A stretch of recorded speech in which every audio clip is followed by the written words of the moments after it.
وقتی اسم تب میاد ناخودآگاه آدم یاد دکتر و دارو و آمپول میافته. وای! بعد که یکم دیگه فکر میکنی میبینی ای بابا تب که فقط این نیست که الان خیلی چیزا هست تو جامعه بهش میگن تب، مثل همین تب فوتبال، تب بازیگری، تب مشهور شدن و تب خوانندگی. اما این روزا یه تبی دیگه هم هست تو جامعه که داره خیلی داغ میشه. چون وقتی میام تبلیغ میکنم میگم ما اله میکنیم بله میکنیم.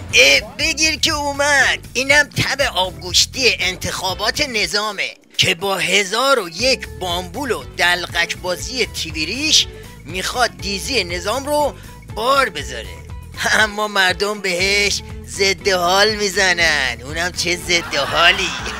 من هیچ نظری ندارم. 8 پای عظما هم که تو مسابقه مشنگی هنوز دارن 4 نل یورتمه میرن. یا ابوالفضل خودشیفتگی سوال درست نیست. سوال اولی از من نپرسیدی یادتون نظری ندارم. با کلید تدبیر حل خواهد شد، هسته‌ای هم حل خواهد شد، تحریم هم برداشته خواهد شد. با کلید عظما قفل بختش واکه نشده هیچی دیگه، هیچ ظرفیتی هم واسش باقی نمونده و ساعت به ساعت داره به خط اوت نزدیکتر میشه. ظرفیت ها و شرایطی که امروز ما داریم، اینها یک ظرفیت های بسیار مهم هست که هست و از این که با چه ظرفیتی میخواهن وارد این عرصه بشن. البته از اون سوی دیگه ظرفیت های بسیار خوبی رو به لحاظ بررسی ها و برنامه ها و قوانین داریم. این ایران است که ظرفیت هاش و ارادش داره محقق می شود که این جزء مزیت نسبی ماست و یک ظرفیت بزرگ برای ما ایجاد میکنه. یا یه مثال دیگه من عرض کنم خدمتتون، باید این ساختار ما بتواند این ظرفیت رو داشته باشد که تمام ظرفیت های کشور رو، فرصت هایی رو که در کشور دارد رو به موقع و درست مدیریت و هدایت کنه. هدایت مدیریت ها پیشکش، ترس از شکاف رو بچسب که شب و روز عظما رو سیاه کرده. چه سیاهی.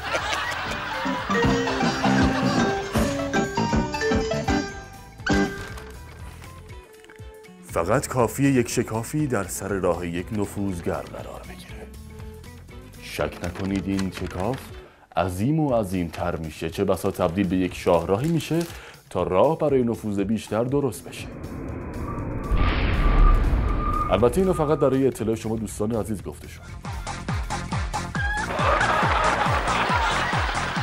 نبا از اطلاع گذشته. الان عظما ته دره بدبختیاشه، دست به دامن مرده و زنده شده. میگی نه؟ بفرما. دزد حاضر بز حاضر. برام جالب بود نگاه میکردم شجره‌نامه روح الله الموسوی الخمینی رضوان الله تعالی علیه رو که نگاه میکردم دیدم که ایشون با 31 پشت و واسطه به حمزه ابن موسی الکاظم که مقبره شریفشون در جنوب تهران و شهر ری هست میرسند، که خب این برای من جالب بود. واسه منم جالبه که وسط انتخابات چی شده فیل تیویریش با چاخانبازی یاد شجره اون هندی راحل افتاده. همه ملت که میدونن اصل و نسبش توی هند و کشمیر قاطی پاتی بود.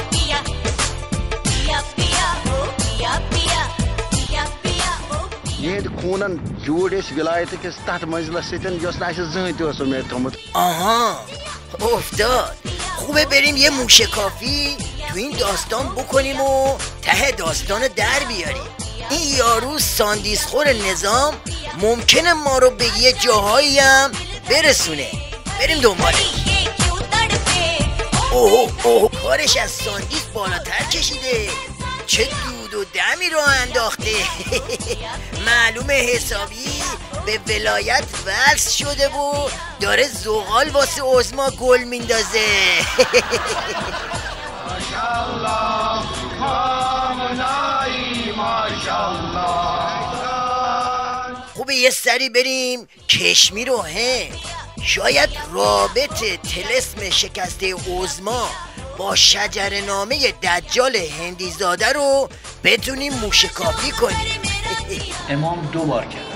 من که افکار خمینی تو زنده. امام غسل کفن کردن، بردن تشییع جنازه. امام سجدت کفن سواسانی و تشییع جنازه. توی اون تشییع جنازه کفن امام پاره شد. امام سن کفن یوزن او ساسا چوندنش. با هلیکوپتر جنازه رو برگردوندن. هلیکوپتر که ذریعه سے اونم جنازه واپس یاد کرد. عجب فیلم هندی باحالی. دجال کفن پاره، احمد گریان. فیلم شعله باید گیشه‌شو تحویل نظام بده و بره. ولی نقش عظما چی شد؟ کی از پشت درخت میپره بیرون؟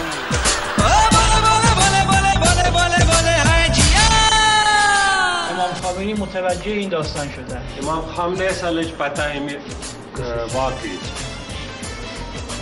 بلافاصله دستور دادن کفنی رو که به طواف داده بود برای خودش فرستادن برای امام. امام خامنه یوزن کفن اوس قومت پنی خاطر یازن قابس اوس مس آمد کرنه فوراً سجد دستور که یک کفن کردوسا امام اس خاطر روید.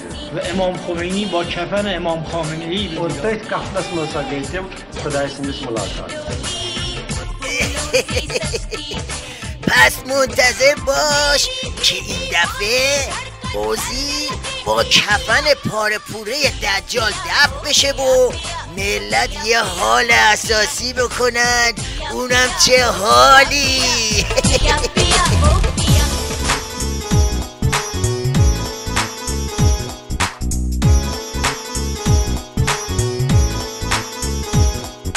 چپه شده روی عظما دنیا گیجی ده خود عظما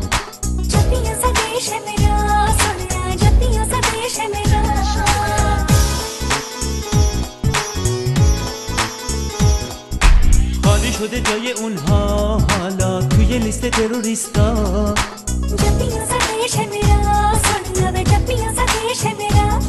توی گل چه گیر کرده ویزگول چه واویلاه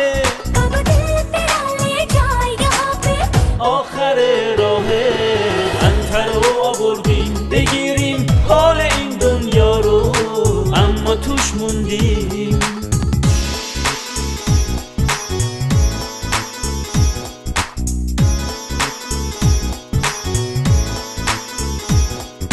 دل عظما مثل جورابه محمود چاک چاکه وقت رفتن نظام ما زیر خاکه.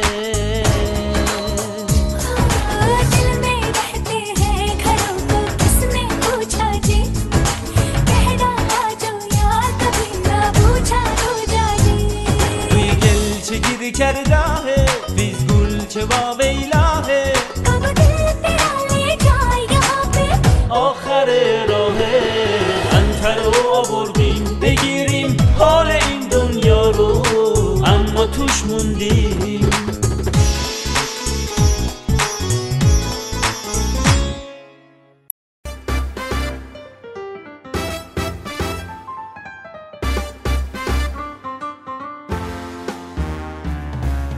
رقصای داغ و شفا با آقای موشکار، با آقای موشکار.